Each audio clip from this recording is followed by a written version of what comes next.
Good evening. I'd like to call this meeting of the Kalamazoo City Commission to order for Tuesday, September 3rd, 2019. Roll call, please. Commissioner Anderson. Here. Commissioner Cooney. Present. Commissioner Cunningham. Here. Commissioner Griffin. Here. Commissioner Urban. Here. Vice Mayor Knott. Mayor Hopewell. Present. May we have a motion to excuse the Vice Mayor?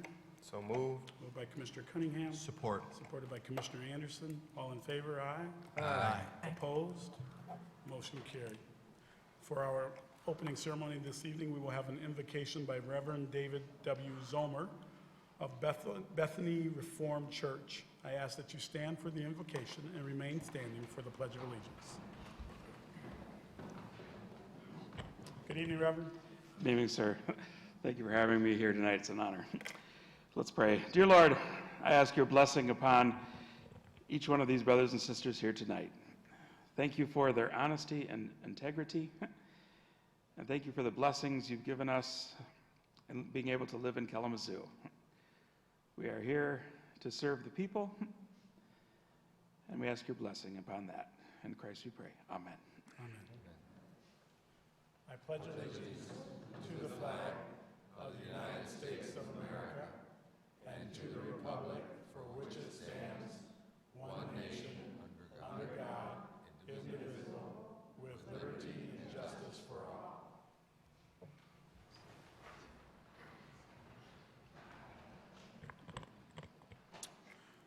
Good evening, everyone. We are glad to have you all here. We have one proclamation this evening for Childhood Cancer Awareness Month. I'll head to the podium, and Commissioner Griffin will be reading this proclamation. Mary Kay Peterson, the co-founder and executive. We have Mary Kay Peterson, the co-founder and the executive director of the Cancer Families United, and Farrell Howe. Step forward, please. Whereas every day, 43 children are diagnosed with pediatric cancer in the United States, and 1 out of every 8 children diagnosed won't survive. In the United States, more children are lost to cancer than any other disease. And whereas treatment research and development for pediatric cancer is woefully underfunded, and the National Cancer Institute devotes less than 4% of its annual budget to pediatric cancer research. In the last 20 years, only 4 cancer treatments have been specifically developed and approved for pediatric cancer. And whereas for children who survive, the battle is not over. 3 out of 5 children who survive cancer will develop late-term effects, including cognitive disabilities, organ damage, emotional trauma, and life-threatening effects, including organ failure and secondary cancers. And whereas the average age of a child diagnosed is 6, and unlike adults, cancer in children is often not diagnosed until after it is spread to other areas of the body. And since there is not known causes for childhood cancer, investment in safe treatments is critical to give the best possible outcome. And whereas we urge federal and state leaders to promote better training for healthcare professionals to detect the early signs of childhood cancer and to invest in initiatives like the Childhood Cancer STAR, Survivorship, Treatment, Access, and Research Act, and funding to local pediatric cancer providers. Now, therefore, on behalf of the 52nd City Commission and Mayor Bobby Hopewell of the City of Kalamazoo of Michigan, do hereby recognize September 3rd, 2019 to be, September 2019 to be Childhood Cancer Awareness Month in Kalamazoo, and encourage all residents, agencies, and organizations to raise awareness and understanding of childhood cancer and promote appropriate and accessible services for those in need in our community.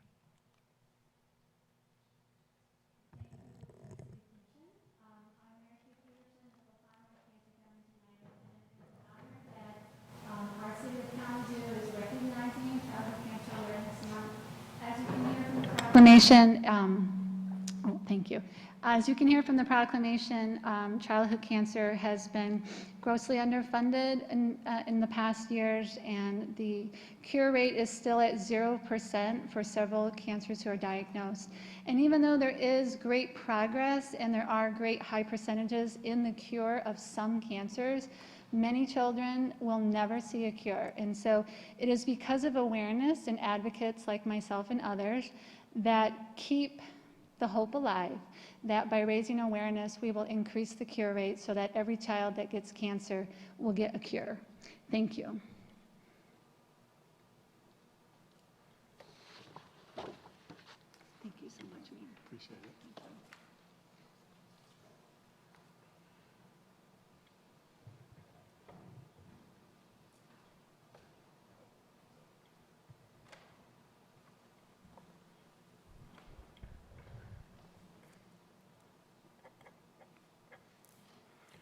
We are now on item C, adoption of the formal agenda. Commissioners, you have the agenda before you. Are there any changes? Hearing none from the commission, anyone in the audience wanting to comment on items under F, that's the consent agenda, that item will need to be moved to the regular agenda. I'm in trouble speaking. If you have such an item, please indicate at this time. Yeah, my stutter is working today. The consent agenda, please, Mr. Manager. Or communications, I'm sorry. Nothing, Your Honor. Consent agenda, please. We have 7 items, one being held until September 16, 2019. First is the first reading of an ordinance rezoning 700 South Howard Street from Zone CN1 to Zone RM36 and schedule a public hearing on September 16, 2019. Next is the first reading of an ordinance to amend Section 4.2 of the zoning code regarding medical marijuana facility standards and schedule a public hearing for September 16, 2019. Next is the first reading of an ordinance to amend Section 4.3 of the zoning code regarding medical marijuana as a home occupation and schedule a public hearing for September 16, 2019. Next is the first reading of an ordinance amending Chapter 9, the Building Code, to make violations of this chapter municipal civil infractions and to modify sections regarding unsafe equipment, licensed contractors, and dangerous buildings. Next is the adoption of a resolution concurring with the Kalamazoo County Brownfield Authority Brownfield Plan for Graphic Packaging International LLC regarding the properties located at 1500, 1810, and 1819 North Pitcher Street and 511 East Patterson Street and 1401 Harrison Street. Next is the approval of the minutes from the City Commission meetings on April 29, May 6, May 20, June 3, June 10, June 17, July 1, and July 15, 2019. And finally, approval of a purchase agreement with Artemio Zavalene for the acquisition of 636 Lake Street for the Farmers Market Project and Bank Street Realignment Plan in the amount of $37,000 plus closing costs. Thank you, Mr. Manager. Commissioners, the requested action is a motion to approve items 1 through 6, hold item 7 until September 6, 2019, and authorize our city manager to sign all documents on behalf of the city. Is there a motion? So moved. Moved by Commissioner Anderson, Support. supported by Commissioner Urban. And this is unusual, so I'm going to make the city attorney not happy, but those folks that are here from graphics, during my comments, I'm going to ask that you tell us about your project, so I wouldn't leave after this vote. Roll call, please. Commissioner Cooney. Yes. Commissioner Cunningham. Yes. Commissioner Griffin. Yes. Commissioner Urban. Yes. Mayor Hopewell. Yes. Commissioner Anderson. Yes. Thank you, Commissioners. Motion carried. We are now at the city manager. Do you have any comments this evening? None, Your Honor. Thank you. Mr. Attorney, you have any comments this evening? Thank you, Your Honor. I wanted to, there on the agenda this evening that you've already asked for introduction were 2 ordinances regarding medical marijuana. Those are housekeeping ordinances. They're not necessarily anything substantive, and I can discuss that later in 2 more weeks. What I did want to take the opportunity to discuss is that the Michigan Marijuana Regulatory Agency has rolled out a social equity program. There are 19 communities in Michigan that qualify for that social equity program, which can lead up to 60% waiver for the license fee. And Kalamazoo is one of those 19 communities. Last week on Monday, the agency was here and gave a presentation in this chamber to individuals, but you need to register for the program if you want to attend. I raise that because they're coming back to town. They will have a meeting on the 18th of September in the Van Dusen Room at the Kalamazoo Public Library. I contacted the agency because I thought the turnout could have been a little bigger, maybe, on last Monday. And they said they'd welcome the city of Kalamazoo publicizing that they're going to be in town and presenting the program. The program that they will present on the 18th is going to be much the same as what they presented last Monday on the 26th of August. They'll give an overview of the social equity program, what you have to do to qualify for the waivers, and how it's going to work. They will also have a presentation by the Bureau of Fire Services about some of the requirements. They'll also have somebody there, at least they did on last Monday, from the corporation section of the Michigan Department of Licensing and Regulatory Affairs. You don't get a waiver for any of those things. They made it clear that this is only for the license fee, so there's no other waiver, but they will have people that they will put you in touch with and work with.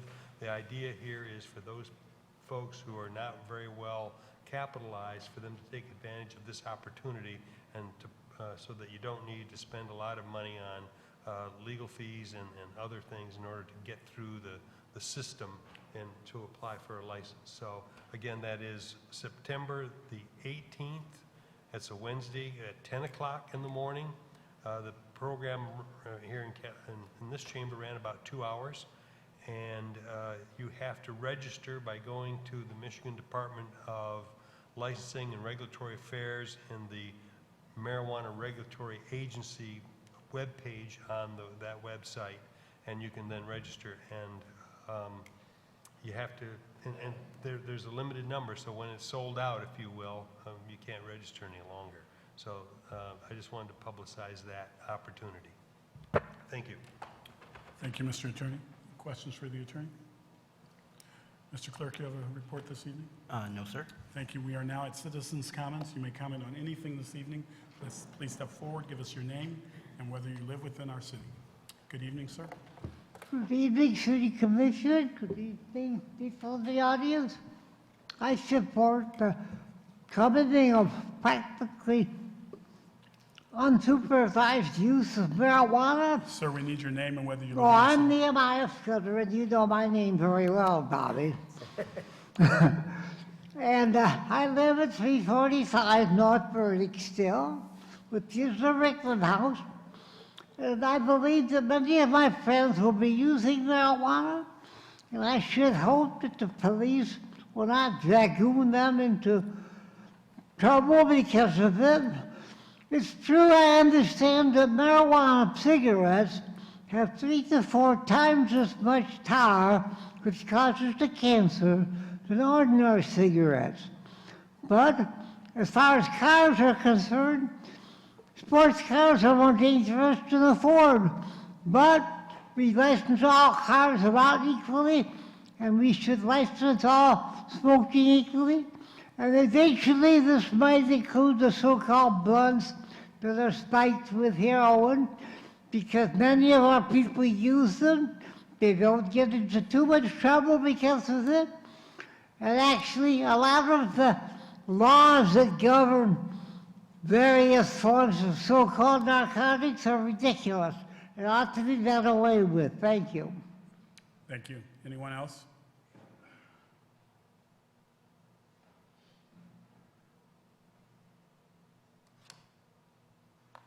Good evening. My name is William Shields. I'm owner of the sign shop at 4302 South Westnedge. We're having trouble with homeless people and theft. They're going through our garbage at night and pulling out the bags, dumping them all over the ground, cutting them open, leaving the mess there. They're also sleeping overnight underneath the trees and the piles of brush that were behind our property on Hackett and the church side. And we had them last year clean all that up. Now this year they're coming over on our side and sleeping underneath the trees, leaving their blankets, their pillows, their clothes, their trash all over our yard. It has cost us hundreds of dollars to clean that up. Hackett spent thousands of dollars to clean theirs up, and they're just leaving a big mess there. And we're tired of it. We're not a campground. In 2017, we had a couple that came in, stole stuff out of our storage area and back, and walked in the employee's entrance door, stole my daughter's purse, walked out the door, and took in her purse was her credit cards, her keys, and other items. She had to call her husband from Three Rivers to come up and get her because she had no way to get home. They've also, in the past week or so, they've broken into the storage shed in front of our building that Sioux City Cycle has. They've broken into the basement several times at Outback Steakhouse. They walked into the church there and went and used their bathroom, walked out with the secretary's purse when they weren't looking. And so that's 4 out of 4 places there have been broken into or stolen from. And the police showed up. It was probably an hour and a half or 2 hours later. We already tracked the person down, had his ID of where he sold the stuff to. We had went to the courthouse, tracked down how many times he appeared in court, which was numerous times. And he had taken the cards, went to Home Depot, and spent over $700 in charging on my daughter's cards. And it took us 6 months to go to court and prosecute this guy, and then we never got anything out of it yet. And the homeless people have just caused us a great deal of problems. The other problem we're having was back in February when the winter was rough, but there was a lot of potholes and damage to the roads and stuff. And I even voted for the governor that ran for election, even though I was a Republican. I was sick and tired of the potholes, and that's how she got elected, was on the pothole theory. But the holes need to be fixed. I ran into a hole on Miller Road. My son and myself have called and complained about the holes on Miller Road and Cork Street, and they said, well, they're not responsible for them because they haven't been there more than 30 days. Yet I called and complained about a pothole in front of on H Avenue in front of the fire station. It was big enough to lay down in, and it was there 3 weeks before they fixed it. Both the city and the county's got to get together and fix some of these potholes. I think 30 days is not acceptable to be a long enough time before they have to be responsible for that pothole if they didn't fix it. Thank you, sir. Your time has expired. Thank you. That's fine. We can look at it after. Thank you. Anyone else wanting to address the commission this evening? Seeing no one, we are at commissioners' comments. Commissioner Griffin. I just want to welcome all the students back to school, all the faculty, staff, and everyone else. I just want to wish everyone a great school year, seeing as how a lot of our students started back here this year. Yeah, that's about it. Thank you, Commissioner. Commissioner Anderson. I'm going to double down on that thought. One of the things we get to do, those of us who don't necessarily have school-age children anymore, is go to be greeters on the first day of school. And I've gotten to do that 2 times this year because our school in our neighborhood, Woodward School, is now on a year-round school cycle. So we had a first day of school there back in July, and then I got to do it today over at Northeastern. And I'll tell you what, you know, it is good to be reminded about that possibility of hope and excitement about new things happening in your life, which can happen every single fall. And sometimes you get out of that cycle, you forget about that. It's kind of everyone had their nice back-to-school clothes on and fearful and excited expressions on their faces. And I think some of the most fearful part was having to walk through a long column of adults towering over them with everyone's hand out wanting to slap a high five as you went into school. So they won't have to put up with that every single morning, but this morning there was a lot of greeters, and it was great to be part of that. Thank you. Commissioner Penny. Well, echoing Commissioner Anderson's comments and Commissioner Griffin's, I had the opportunity to stand outside of Edison School this morning with the elementary And there were about 30 of us out there, including our congressman. And it's just great to see these kids come in with the excitement that they have. But it's also great to see the people from the community stand there and show their support and how much it means that these kids succeed and that they do well in school and have a wonderful school year. I just wanted to mention also, I wanted to honor tonight a member of our community who just died recently, he was buried on Saturday, Joseph Anderson. He was a wonderful father and a wonderful husband, and he was very much of a community activist, and he was a member of Pastors on Patrol, which goes around with the Public Safety Department to try to keep peace in the community and to turn kids away from violence. Joe was a great man, and he died very suddenly, only 59 years old. Thank you, Commissioner. Commissioner Urban? Nothing this evening, thank you. Commissioner Cunningham? Thank you, Commissioners. The gentleman from the sign shop, the chief, will be happy to speak with you regarding the challenges you're having there. I'm going to ask Deputy City Manager Chamberlain, I believe he has public services under his realm. He can talk to you about what's going on with streets. I'm also going to ask the city attorney to talk to you about what can and cannot be done regarding homeless people as it relates to the First Amendment. I just want to state this, and I'm sorry that you're having these challenges. One, we will never be able to stop anyone from acting like knuckleheads and committing crime. That's just not something that we're ever going to be able to do. No community has solved that. So some of it is directed patrols that we do, some of it's working with neighbors and community policing, but crime unfortunately happens, and it's our duty to respond and try to help folks figure out a path forward. And then the courts have responsibility for certain aspects as well. As it relates to the roads, we have $70 million worth of roads that need to be fixed in Kalamazoo. And we don't have enough money to do it, just like our state doesn't. And so we're certainly hoping that the state gets their act together in regards to funding all the projects and all the opportunities we have locally, but primarily even the bills that are out there that are being offered are about state roads, not about city roads.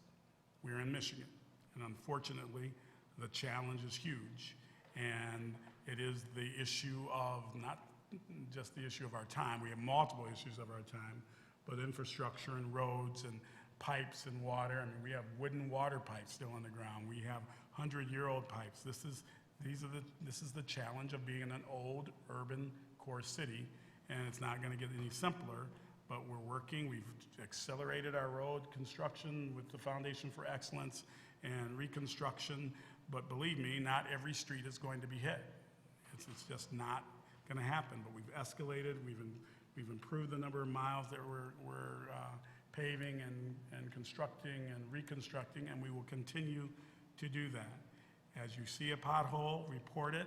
I don't know anything about this 30-day piece, but I'm sure the Deputy City Manager would be able to address what's going on there.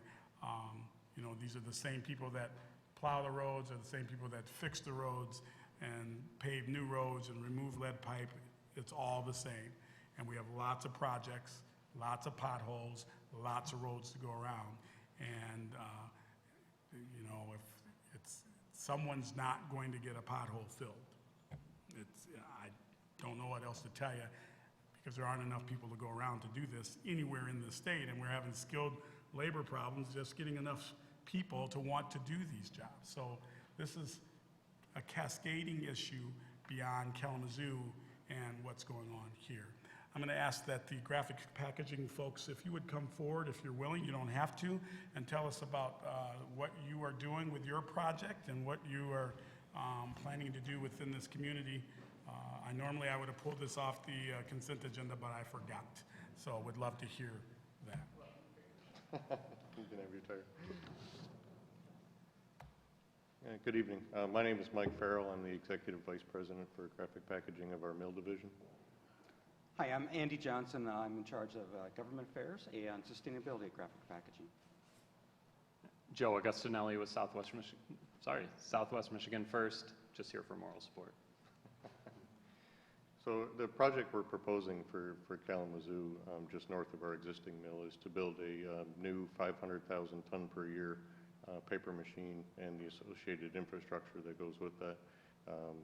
We're partnering with consumers to build 2 new substations to supply electricity and gas to that mill. We'll be expanding the stock preparation area. All in all, we'll be recycling about 900,000 tons of paper a year at that facility when we're done in 2.5 years. Jobs, tell me about growth, jobs. We always want to hear about jobs. We estimate right now it'll be about a $600 million investment in not only the paper machine, but infrastructure, and then also some of the site cleanup. We estimate that we would increase jobs at the facility by 26 to 50 employees. Right now, the range we're looking at is around 26. Okay. We also estimate that over the course of the next 2 years, construction workers supporting the project will total about 1,000 construction workers. We think with that included in the overall project, we're going to infuse around $2 billion of economic impact into the community with the infrastructure that we're doing around the facility there and all the construction jobs that we're adding. So that's kind of the basics of the overall project and what it would look like going forward. And the majority of your project is in the township, is that correct? It's in the city. The majority of the project's in the city? Yes. I thought it was, oh, that's It's in the even city. better. It's in the city. There's the township portion will be developed, but it's going to be it's going to be parking lots. The city is going to have the new paper machine and also the other infrastructure work that we're putting together there. So I know our team would love to work with you on trying to make sure that city folks get hired for some of these jobs. I don't know what the range of pay. I'm assuming it's higher than the typical $15, but lower than $5,000 an hour? Yeah, so it's going to be in the $20 range per hour. The jobs will be, we look at, we have, if you look at our employee base right now within the facility, it's Kalamazoo-centric. So we are hiring folks here locally. These would be higher skill jobs, so we'll be looking for trades and other type of skill sets that are required. The new paper machine will have a different operating than when a normal paper machine is going to. It'll be highly automated, highly technical positions. A lot of computer controls, a lot of distributed control systems, and then we'll need the people to take care of that kind of infrastructure. And you've heard of ban the box, right, on applications for employment. That do you ask the question as to whether someone has a felony or not when is it on your application? Do you? I actually don't know the answer to that. We don't know the answer. We could check into that. Yeah. So one of the things we've been encouraging employers, and we do it here at the city, certainly there are some jobs like public safety that you have to actually know going in that, if you have certain things on your record, you can't do those jobs. But we've done a good job in this state in this state of discarding people when we need all the skilled trades because they've had a ding in their record sometime. And so one of the ways to work beyond that and help people find a path forward is what's called ban the box, that you don't ask about that. You let that person come in, they interview, and then if you find something, they get to talk to you about it as it's time to talk about the record and be able to explain, yeah, I was 16 years old or I was 18 years old and I did a knucklehead thing. But by the grace of God, all of us in this room, and I just don't know, some of us in this room I know do have records, but by the grace of God, we've made mistakes in this room and didn't end up getting a zing. If there's anybody in this room that didn't make a mistake, I'm not sure who they are, but you didn't have those blue or red lights show up behind you or near you or a badge in front of you. And we tend to forget that we are inches away from being anyone else. And so we have to find paths and avenues for individuals to journey beyond something that they did as a mistake, because many of us have been allowed to journey beyond those mistakes in our lives. So I encourage, if graphics does not have a ban the box policy and hasn't sort of developed a way of assessing folks, and don't get me wrong, see someone sitting in the audience saying, well, I should always know about their record. I'm not saying you can't know. I'm saying give someone a chance to have a conversation with you Because you might have a group of individuals interviewing this person and say, this is who we want to hire, and then you dig a little further, and oh, they had a marijuana possession 5 years ago. But they're the best person that we interviewed out of 6 people. Why would we want to lose that talent because someone made a mistake? Yeah, well, in reference to what you said earlier, with the skilled trades, they are very hard to get, and we're having to be Absolutely. very creative on how to attract enough people to staff the mill as it is, so we'll certainly look at that. And then my final thing, and then I'm going to let you gentlemen sit down and go celebrate your win tonight. We're glad to have you here. Good. So Well, we're don't happy let to- my tone or demeanor about this. We know that you're of value to our community. We know we got to work on some paper smell stuff, but we're working through that. But you are of value to our community, and you bring a lot. You bring jobs, you bring opportunities, and we appreciate you for that, and appreciate you for looking at folks in this city to work and serve alongside you and be your colleagues. This community doesn't run without economic development, just like we don't run with a lot of things, but you are a vital cog in the wheel to the success of Kalamazoo. So I don't want you to leave this room thinking that we don't understand that, because we do. Thank you, gentlemen, for your investment. Well, thank you for your support. We are adjourned. I